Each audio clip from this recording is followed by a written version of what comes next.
Hello everyone, very good morning to one and all.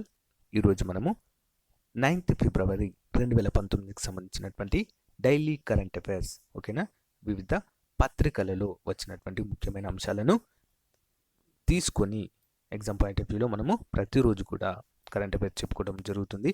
అంతేకాకుండా చిన్న GK topic పైన questions కూడా ఇవ్వడము జరుగుతుంది. ఓకేనా ఫ్రెండ్స్, సో ఈ రోజుకు సంబంధించినటువంటి క్వశ్చన్స్ ఎగ్జామ్ పాయింట్ ఆఫ్ వ్యూలో ఏ విధంగా ఉన్నాయో చూద్దాం. ఓకేనా, క్లాస్లోకి వెళ్దాం. ముందుగా అంతర్జాతీయ, జాతీయ, ఇతర అంశాలకు సంబంధించినటువంటి కరెంట్ అఫైర్స్ ఏ విధంగా ఉన్నాయో చూద్దాం.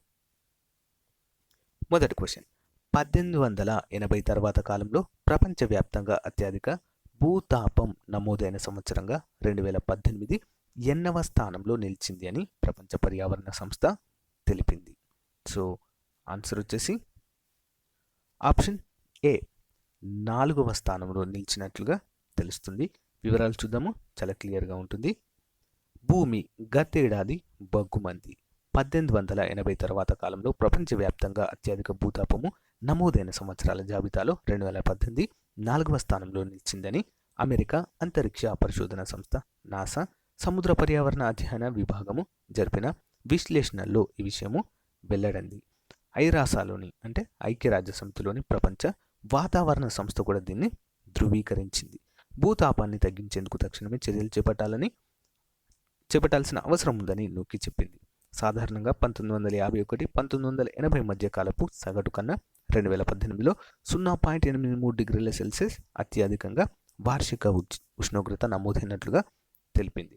అంతేకాకుండా ఇది 2018 అనేది 4వ సంవత్సరం ఉంది, 4వ స్థానంలో ఉంది. మరి మొదటి 3 స్థానాలు ఏమి ఉన్నాయి? 2015, 16, 17.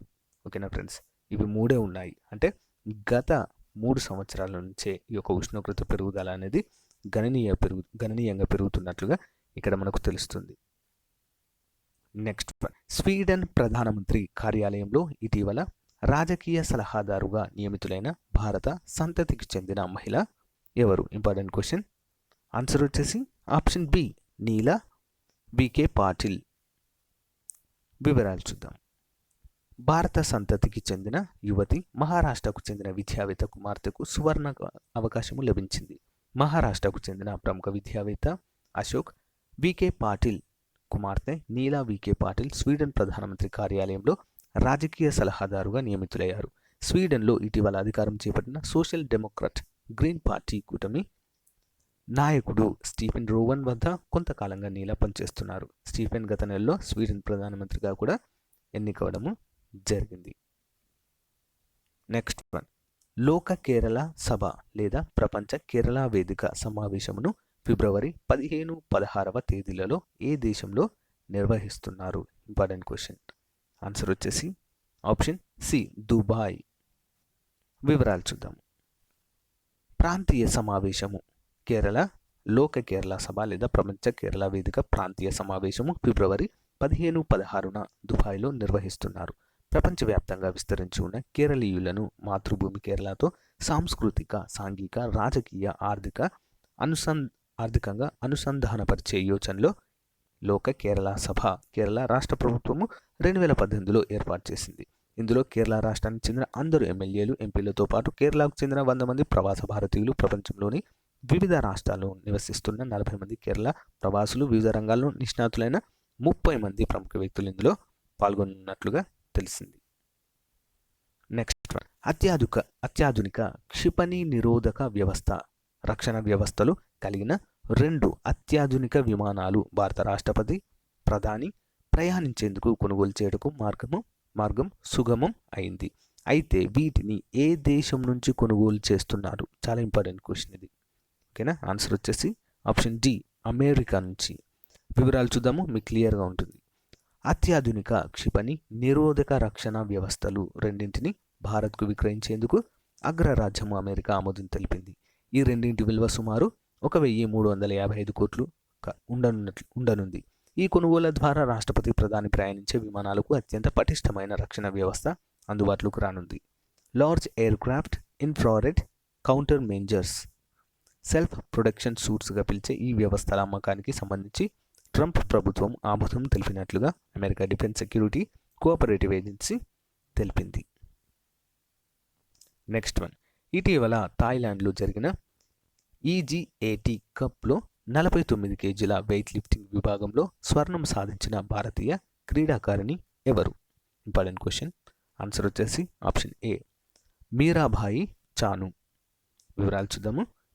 ప్రపంచ champion weightlifter Mirabai Chanu గాయం నుంచి కోలుకొని తిరిగి సత్తా చాటింది. వెన్నునొప్పి కారణంగా గతేడాది దాదాపు 6 నెలలు ఆటకు దూరంగా ఉన్న ఈమె దాని నుంచి కోలుకొని బరిలో దిగిన తొలి ఛాంపియన్షిప్లోనే స్వర్ణంతో మెరిసింది. థాయిలాండ్లో జరిగిన ఈజీఏటీ కప్ మహిళల 49 కేజీల విభాగంలో 192 కేజీల బరువెత్తిన చాను అగ్రస్థానంలో నిలిచింది. జపాన్ వెయిట్ లిఫ్టర్ హిరోమి 183 కేజీలు, పుపువా న్యూ గినియాకు చెందిన లోడికా 179 కేజీలు వరుసగా రజత, కాంస్య పథకాలు సొంతం చేసుకున్నట్లుగా తెలుస్తుంది.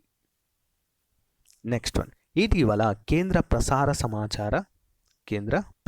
సమాచార శాఖల మంత్రిగా ఉన్నటువంటి రాజ్యవర్ధన్ సింగ్ రాథోడ్ శ్రోతల సంఖ్య గణనీయంగా తగ్గడంతో దేనిని మూసివేయనున్నట్లుగా ప్రభుత్వ నిర్ణయాన్ని తెలిపారు. సో ఏంటి మరి ఆ ప్రసార సాధనము ఏంటి? Important question. సో ఆన్సర్ వచ్చేసి ఆప్షన్ బి, ఆకాశవాణి జాతీయ ఛానల్. వివరాలు చూద్దాం. శ్రోతల సంఖ్య గణనీయంగా తగ్గడము, ఆధునీకరణకు అనువుగా చర్యలు చేపట్టాల్సి రావడంతోనే ఆకాశవాణి జాతీయ ఛానల్ మూసివేయాలని 2018లో నిర్ణయించినట్లు కేంద్ర ప్రసార సమాచార శాఖల మంత్రి కర్నల్ రాజ్యవర్ధన్ సింగ్ రాథోడ్ తెలిపారు. ఈ అంశంపై నల్గొండ, మచిలీపట్నం లోక్సభ సభ్యులు గుత్తా సుఖేందర్ రెడ్డి, కొనకల్లా నారాయణరావులు అడిగిన ప్రశ్నకు కేంద్ర మంత్రి లిఖితపూర్వక సమాధానము ఇచ్చారు.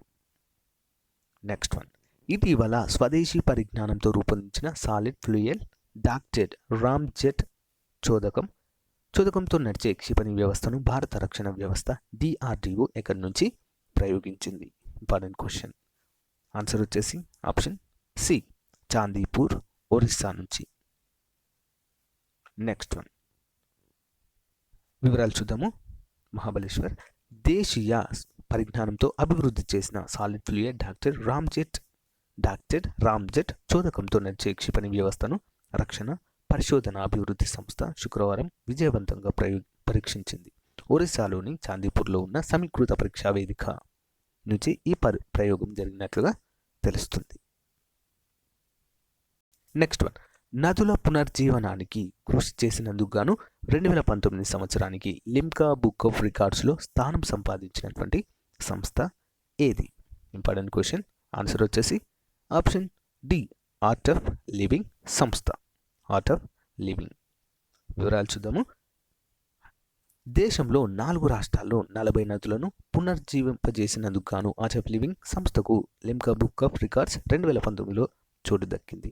కరువు ప్రాంతాల్లో చేపట్టిన ప్రత్యేక కార్యక్రమాల కారణంగా 5,000కు పైగా గ్రామాల్లో 49.9 లక్షల ప్రజలకు నీటి వసతి కలిగింది. 2013 జనవరిలో ఆర్ట్ ఆఫ్ లివింగ్ స్వచ్ఛంద సంస్థ 4 రాష్ట్రాల్లోని కర్ణాటక, తమిళనాడు, మహారాష్ట్ర, ఒడిశా నదీ పరివాహక ప్రాంతాల్లో 40కి పైగా నదులు, వాగులను, 9 నదీ పరివాహక ప్రాంతాల్లోని 26 సరస్సులను పునర్జీవింపచేసి కార్యక్రమం చేపట్టినట్లుగా తెలుస్తుంది. ఓకే ఫ్రెండ్స్, ఇంతటితో మనము జాతీయ, అంతర్జాతీయ, ఇతర అంశాల గురించి చూసాము. ఇప్పుడు తెలంగాణ రాష్ట్రానికి సంబంధించిన ముఖ్యమైన అంశాలు ఎగ్జామ్ పాయింట్ ఆఫ్ వ్యూలో ఏ విధంగా ఉన్నాయో చూద్దాం. మొదట, రాష్ట్రంలో హైదరాబాద్ తర్వాత ODF++ హోదా పొందిన నగరము ఏది? Important question. ఆన్సర్ వచ్చేసి ఆప్షన్ ఏ, వరంగల్. వివరాలు చూద్దాం. నమస్తే తెలంగాణ. ఓకే, రాష్ట్రంలో హైదరాబాద్ తర్వాత ODF++ హోదా పొందిన 2 మహానగరంగా వరంగల్ రికార్డు నెలకొల్పింది. బహిరంగ మలమూత్ర విసర్జన రహిత నగరంగా స్వచ్ఛ భారత్ మిషన్ ప్రకటించింది. వరంగల్ మహానగర పాలక సంస్థను హైదరాబాద్ తర్వాత 2వ నగరంగా ODF++గా తీర్చిదిద్దినందుకు టీఆర్ఎస్ వర్కింగ్ ప్రెసిడెంట్ KTR, ఓకేనా, KTR వరంగల్ అర్బన్ జిల్లా కలెక్టర్ను, వరంగల్ మహానగర పాలక సంస్థ కమిషనర్ను అభినందిస్తూ ట్వీట్ చేశారు. Swachh Bharat machine third party పర్యవేక్షణ గత నెల 18, 19 తేదీల్లో జరిగింది. వరంగల్, హన్మకొండ, కాజీపేట పట్టణాల్లోని కమ్యూనిటీ టాయిలెట్ల నిర్వహణ, అమ్మవారిపేటలో మానవ వ్యర్థాల శుద్ధీకరణ శానిటేషన్ రిసోర్స్ పార్క్ నిర్వహణ అత్యద్భుతంగా చేపడుతున్నారని థర్డ్ పార్టీ పరిశీలనలో తేలింది. వరంగల్ మహానగరంలో 43 పబ్లిక్ టాయిలెట్లు ఉండగా అందులో 28 ప్రాంతాల్లోని పబ్లిక్ టాయిలెట్లను పరిశీలించి 13 public community టాయిలెట్లను Swachh Bharat machine grading ఇచ్చినట్లుగా తెలుస్తుంది. నెక్స్ట్ వన్, 2014వ సంవత్సరంలో మూసివేయబడిన సిర్పూర్ కాగజ్ నగర్ పేపర్ మిల్ ఇటీవల తిరిగి ప్రారంభించడం జరిగింది. అయితే ఇది ఏ జిల్లాలో ఉంది? Important question. ఆన్సర్ వచ్చేసి ఆప్షన్ బి, కొమరం భీం ఆసిఫాబాద్ జిల్లా. వివరాలు చూద్దాము. కాగజ్ నగర్ కాగిత పరిశ్రమకు మళ్లీ కల వచ్చింది. 2014లో మూతపడిన పరిశ్రమ తెలంగాణ ప్రభుత్వ చొరవతో తెరుచుకుంది. గురువారం రాత్రి 8:20 తిరిగి పేపర్ ఉత్పత్తి ప్రారంభమైంది. సంస్థ executive vice president work and director PK Suri, MLA Koneru Konappa, SPM unit head Mayank Jindal ప్రత్యేక పూజలు చేసిన అనంతరం స్విచ్ ఆన్ చేసి ఉత్పత్తిని ప్రారంభించారు. అనంతరం మయాంక్ జిందాల్ కార్మిక కుటుంబాలకు చీరలు, స్వీట్స్ పంపిణీ చేశారు. అంతకుముందు రాత్రి 7:07 7 నంబర్ యంత్రం వద్ద పీకే సూరి, ఎమ్మెల్యే కోనేరు కోనప్ప ప్రత్యేక పూజలు, హోమాన్ని నిర్వహించారు. చిప్పర్ హౌస్లో నిల్వ ఉంచినటువంటి పల్ప్ పేపర్గా మారి బయటకు వచ్చినట్లుగా తెలుస్తుంది. నెక్స్ట్ వన్, కేసీఆర్ ఐలాండ్ పేరుతో ఇటీవల ఏ ప్రాంతంలో పర్యాటక ప్రాంతాన్ని 20 కోట్ల రూపాయలతో అభివృద్ధి చేయనున్నారు? Important question. ఆన్సర్ వచ్చేసి ఆప్షన్ 3, మానేరు డ్యామ్, కరీంనగర్. వివరాలు చూద్దాము. కరీంనగర్ జిల్లా కేంద్రానికి ఆనుకుని ఉన్న లోయర్ మానేరు డ్యామ్ మరో పర్యాటక ప్రాంతానికి కేంద్రంగా మారబోతుంది. ఇప్పటికే డ్యామ్ ఎగువ భాగంలో 551 కోట్లతో మానేరు రివర్ ఫ్రంట్ ఏర్పాటుకు సీఎం కేసీఆర్ అనుమతినిస్తూ నిధులు కేటాయించిన విషయం తెలిసిందే. తాజాగా డ్యామ్ మధ్యలో 4 ఎకరాల్లో ఉన్న మైసమ్మగుట్టపై 20 కోట్లతో కేసీఆర్ ఐలాండ్ పేరుతో అత్యాధునిక హంగులతో టూరిస్టులను ఆకట్టుకునేలా పలు రకాల నిర్మాణాలు చేపట్టాలని పర్యాటక శాఖ నిర్ణయించింది. మొదటి దశలో దీనికి 5 కోట్ల రూపాయలను కేటాయించినట్లుగా కూడా తెలుస్తుంది. నెక్స్ట్ వన్, రాష్ట్రంలో ఇటీవల ఇఫ్లు, ఓకేనా, ఇఫ్లు అంటే ఏంటో కూడా అబ్రివేషన్ చూద్దాము. ఇఫ్లు 75 సంవత్సరాలు పూర్తి చేసుకున్న సందర్భంగా వజ్రోత్సవ కార్యక్రమంలో ఉపరాష్ట్రపతి పాల్గొన్నాడు. అయితే ఈ విశ్వవిద్యాలయం ఎక్కడ ఉంది? Important question. ఆన్సర్ వచ్చేసి ఆప్షన్ డి, హైదరాబాద్. ఓకేనా, హైదరాబాద్లో ఉంది. వివరాలు చూద్దాం, మీకు క్లియర్గా ఉంటుంది. ఇఫ్లు ఇంగ్లీష్ మరియు విదేశీ భాషల విశ్వవిద్యాలయము, ఓకేనా, 75 ఏళ్ళు పూర్తి చేసుకుంది. ఈ సందర్భంగా ఇఫ్లు ఆవరణలో ఏర్పాటు చేసిన వజ్రోత్సవాల పైలాన్ను ఉపరాష్ట్రపతి వెంకయ్యనాయుడు ఈ నెల 9 ఉదయం 9:30 ఆవిష్కరించనున్నారు. అనంతరం విద్యార్థులను ఉద్దేశించి మాట్లాడతారని ఉపకులపతి ఆచార్య సురేష్ కుమార్ చెప్పారు. ఇఫ్లు 60 ఏళ్ళు పూర్తి చేసుకున్న సందర్భంగా ఏడాది పాటు వివిధ కార్యక్రమాలను నిర్వహిస్తున్నట్లుగా తెలియచేయడం జరిగింది. నెక్స్ట్ వన్, తెలంగాణలో నూతనంగా ఏర్పాటు చేసిన గిరిజన విశ్వవిద్యాలయానికి పర్యవేక్షణగా ఏ కేంద్రీయ విశ్వవిద్యాలయము ఉంది? Important question. ఆన్సర్ వచ్చేసి ఆప్షన్ డి, హైదరాబాద్ కేంద్రీయ విశ్వవిద్యాలయము, హైదరాబాద్ సెంట్రల్ యూనివర్సిటీ. వివరాలు చూద్దాం. తెలంగాణ గిరిజన యూనివర్సిటీ హైదరాబాద్ కేంద్రీయ విశ్వవిద్యాలయం పర్యవేక్షణలో కొనసాగనుంది. ఏపీ పునర్విభజన చట్టం ప్రకారము ఈ యూనివర్సిటీని ఏర్పాటు చేసేందుకు ఇప్పటికే కేంద్రము సూత్రప్రాయంగా అంగీకరించింది. వచ్చే ఏడాది బడ్జెట్లోనూ ఏపీ, తెలంగాణ రాష్ట్రాల్లో గిరిజన యూనివర్సిటీలకు 8 కోట్ల నిధులను కేటాయించింది. తెలంగాణలో జయశంకర్ భూపాలపల్లి జిల్లా జాకారంలో ఏటూరు నాగారం యువజన శిక్షణ కేంద్రము తాత్కాలిక భవనంలో తొలుత 6 కోర్సులతో 2019-20 ఆర్థిక సంవత్సరానికి గాను ఈ యొక్క కోర్సులు ప్రారంభించినట్లుగా తెలిసింది. ఓకే ఫ్రెండ్స్, ఇంతటితో మనము తెలంగాణ రాష్ట్రానికి సంబంధించిన కరెంట్ అఫైర్స్ కూడా కంప్లీట్ చేసాము. ఇప్పుడు ఆంధ్రప్రదేశ్, ఓకేనా, ఆంధ్రప్రదేశ్ రాష్ట్రానికి సంబంధించిన ముఖ్యమైన అంశాలు ఏ విధంగా ఉన్నాయో చూద్దాం. అందులో మొదటిది, ఆంధ్రప్రదేశ్ ప్రభుత్వ ఉద్యోగులకు రాష్ట్ర ప్రభుత్వం ఎంత మేర మధ్యంతర వృత్తిని ఇచ్చేందుకు కీలక నిర్ణయం ఇటీవల తీసుకున్నట్లుగా తెలుస్తుంది. ఎంత శాతం మరి? ఆన్సర్ వచ్చేసి ఆప్షన్ ఏ, 20%. సో ఫ్రెండ్స్, ఈరోజు మనం చెప్పుకునేటువంటి ప్రతి బిట్ కూడా ఈరోజు పేపర్లో ఉంటాయి ఫ్రెండ్స్. అంటే ఒకే పేపర్లో ఉండవు, చాలా పేపర్స్ని నేను గ్యాదర్ చేసి అందులో నుంచి వీటిని తీయడం జరిగింది. ఓకేనా, ఒక పేపర్లో మాత్రము కనిపించవు. ఈనాడు కావచ్చు, నమస్తే తెలంగాణ కావచ్చు, సాక్షి కావచ్చు, హిందూలో కూడా కొన్ని ఉంటాయి. ఓకేనా ఫ్రెండ్స్, అవన్నింటిని కలిపే నేను తీస్తున్నాను. ఏవో ఒక పేపర్లో ఇవన్నీ మీకు దొరకవు, అందుకే నేను చాలా ముఖ్యమైనవి అంటున్నాను. ఓకేనా, ప్రతిరోజు కూడా ఖచ్చితంగా ఫాలో అవ్వండి. సో వివరాలు చూద్దాం ఫ్రెండ్స్. ఏపీ ఉద్యోగులకు శుభవార్త. రాష్ట్ర ప్రభుత్వ ఉద్యోగులకు గత కొంతకాలంగా ఎదురు చూస్తున్న మధ్యంతర వృత్తిపై ఆంధ్రప్రదేశ్ ముఖ్యమంత్రి చంద్రబాబు నాయుడు కీలక నిర్ణయం తీసుకున్నారు. ఉద్యోగులకు 20% మధ్యంతర వృత్తిని ఇచ్చేందుకు అంగీకరించారు. కొద్దిసేపటి క్రితము ముఖ్యమంత్రి అధ్యక్షతన మంత్రివర్గ సమావేశం ప్రారంభమైంది. ఎన్నికల కోడ్ సమీక్షిస్తున్నందున వివిధ వర్గాలకు సంబంధించిన పెండింగ్లో ఉన్న అంశాలపై తుది నిర్ణయం తీసుకునే దిశగా కేబినెట్ కసరత్తు చేస్తున్నట్లుగా ఇక్కడ మనకు తెలుస్తుంది. Important question. Next one, Mala Mahanadu జాతీయ అధ్యక్షుడిగా ఇటీవల ఎవరు ఎన్నికయ్యారు? మాల మహానాడు జాతీయ అధ్యక్షుడిగా answer option B Arun Kumar. ఓకేనా, ఇంపార్టెంట్ క్వశ్చన్. మాల మహానాడు జాతీయ అధ్యక్షునిగా గొల్ల అరుణ్ కుమార్ ఎన్నికయ్యారు. ఢిల్లీలోని ఆంధ్రప్రదేశ్ భవన్లో గురువారం సమావేశమైన మాల మహానాడు నేతలు జాతీయ అధ్యక్షుడి ఎన్నికల్లో పాల్గొన్నారు. అనంతరం సంఘం ఆంధ్రప్రదేశ్ అధ్యక్షునిగా పసుల రామ్మూర్తి మాట్లాడుతూ కేంద్ర ప్రభుత్వము ఈడబ్ల్యూఎస్కు 10% రిజర్వేషన్లు కల్పిస్తూ చేసిన చట్టాన్ని వెనక్కు తీసుకోవాలని డిమాండ్ చేశారు. తమ సమస్యల పరిష్కారం కోరుతూ ఈ నెల 8-9 తేదీలో ఢిల్లీలోని జంతర్ మంతర్లో ధర్నా నిర్వహించేట్లుగా ప్రకటించినట్లుగా తెలుస్తుంది ఇక్కడ. నెక్స్ట్ వన్, ఫిబ్రవరి 20-23 వరకు సిడ్నీ మరియు మెల్బోర్న్లో జరిగే the Australia India youth dialogue 2019 సమావేశంలో పాల్గొనే అవకాశం పొందినటువంటి వ్యక్తి ఎవరు? ఆన్సర్ వచ్చేసి ఆప్షన్ సి రాజా కార్తికేయ. వివరాలు చూద్దాం. ఈ నెల 20 నుంచి 23వ తేదీ వరకు సిడ్నీ, మెల్బోర్న్లో జరిగే the Australia India youth dialogue 2019కు తెలుగు యువ తేజం రాజా కార్తికేయ గుండు ఎంపికయ్యారు. భారత్ నుంచి ఎంపికైన 11 మంది యువ ప్రతినిధుల్లో ఒకరైన రాజా కార్తికేయ న్యూయార్క్లోని ఐక్యరాజ్యసమితి సచివాలయంలో రాజకీయ వ్యవహారాల అధికారిగా పనిచేస్తున్నారు. ఢిల్లీలోని Indian institute of foreign trade పూర్వ విద్యార్థి అయిన కార్తికేయ హైదరాబాద్లోని జాతీయ విద్యాభవన్ నిజాం కళాశాలలో కూడా చదువుకున్నట్లుగా తెలుస్తుంది. Important question. Next one, Andhra Pradesh ప్రభుత్వము విజయవాడ యూనివర్సిటీకి ఎవరి పేరు పెట్టాలని సూచనప్రాయంగా నిర్ణయించింది? ఆన్సర్ వచ్చేసి ఆప్షన్ 4 గురజాడ వెంకటప్పారావు గారి పేరు, ప్రముఖ సంఘ సంస్కర్త పేరు. వివరాలు చూద్దాము. రాష్ట్ర ప్రభుత్వ ఉద్యోగులకు 20% మధ్యంతర వృద్ధితో పాటు పలు కీలక అంశాలపై ఏపీ మంత్రివర్గము నిర్ణయాలు తీసుకుంది. ముఖ్యమంత్రి చంద్రబాబు నాయుడు అధ్యక్షతన నిర్వహించిన మంత్రివర్గ సమావేశం ముగిసింది. ఈ సందర్భంగా మంత్రివర్గం తీసుకున్న నిర్ణయాలు ఈ విధంగా ఉన్నాయి. 1, అవుట్ సోర్సింగ్ సిబ్బందికి హెల్త్ కార్డులు ఇవ్వాలి. నెక్స్ట్, విజయనగర వర్సిటీకి గురజాడ అప్పారావు పేరు పెట్టాలని కూడా నిర్ణయించడము జరిగింది. నెక్స్ట్ వన్, రాష్ట్రంలోని అగ్రిగోల్డ్ బాధితులకు రాష్ట్ర ప్రభుత్వము ఆదుకునేందుకు ఎంత మొత్తాన్ని విడుదల చేయడము జరిగింది?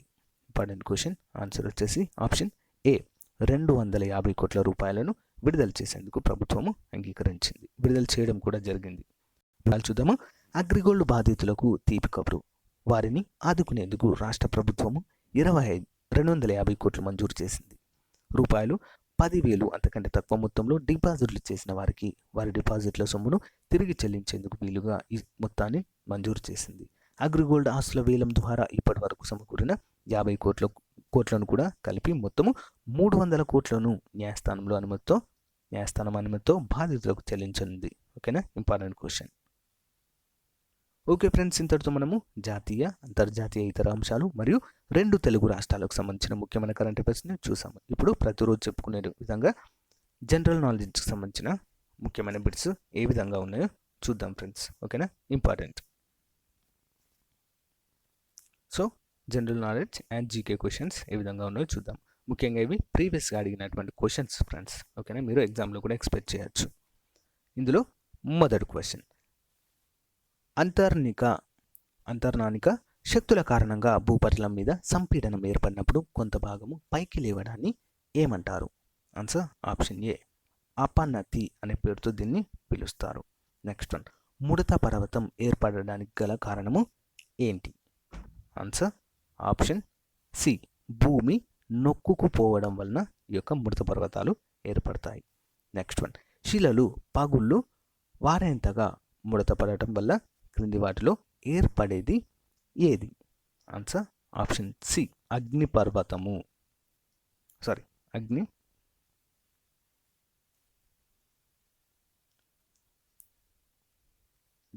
అగ్నిపర్వతం. నాఫే. శిలలు పగుళ్ళు వారెంతగా ముడతపడటం వల్ల ఏర్పడేది వాఫే. నెక్స్ట్ వన్, సంపీడన బలాలు భూ అభినతిలో ముడతలు ఏర్పరిచి ఏ పర్వతాలను ఏర్పరుస్తాయి? ఆన్సర్ ఆప్షన్ 4 ఏ ముడత పర్వతాలు. ఇది రాంగ్. ఓకేనా, ముడత పర్వతాలు. నెక్స్ట్ వన్, క్రింది వాటిలో భూ అభినతికి సంబంధించి నిర్వచనము క్రింది వాటిలో ఏది? ఆన్సర్ ఆప్షన్ ఏ, అవక్షేపాలను గ్రహించే విశాలమైన గాఢమైన గుండాన్ని అభినతి అనే పేరుతో పిలుస్తాము. నెక్స్ట్ వన్, క్రింది వాటిలో వార్పింగ్ దేన్ని సూచిస్తుంది? Important question. ఆన్సర్ వచ్చేసి ఆప్షన్ ఏ, భూ ఉపరితలం ఉబ్బెత్తుగా రూపొందించడం. ఓకేనా, దీన్ని వార్పింగ్ అనే పేరుతో పిలుస్తాం. ఓకేనా ఫ్రెండ్స్, ఈరోజు అంటే 9 ఫిబ్రవరి 2019కి సంబంధించిన ముఖ్యమైన కరెంట్ అఫైర్స్ని క్లియర్గా చూసాం ఫ్రెండ్స్. ఓకేనా, నా క్లాస్ కనుక మీకు నచ్చినట్లయితే లైక్ చేయండి, మీ ఫ్రెండ్స్తో షేర్ చేసుకోండి. మీ దగ్గర ఏమైనా సజెషన్స్ కానీ సూచనలు కానీ ఉన్నట్లయితే కామెంట్ రూపంలో ఇవ్వండి. ఖచ్చితంగా వాటిని పాటించడానికి ప్రయత్నిస్తాను. ఓకేనా friends, thank you friends, thank you for your time. Have a nice day. Bye.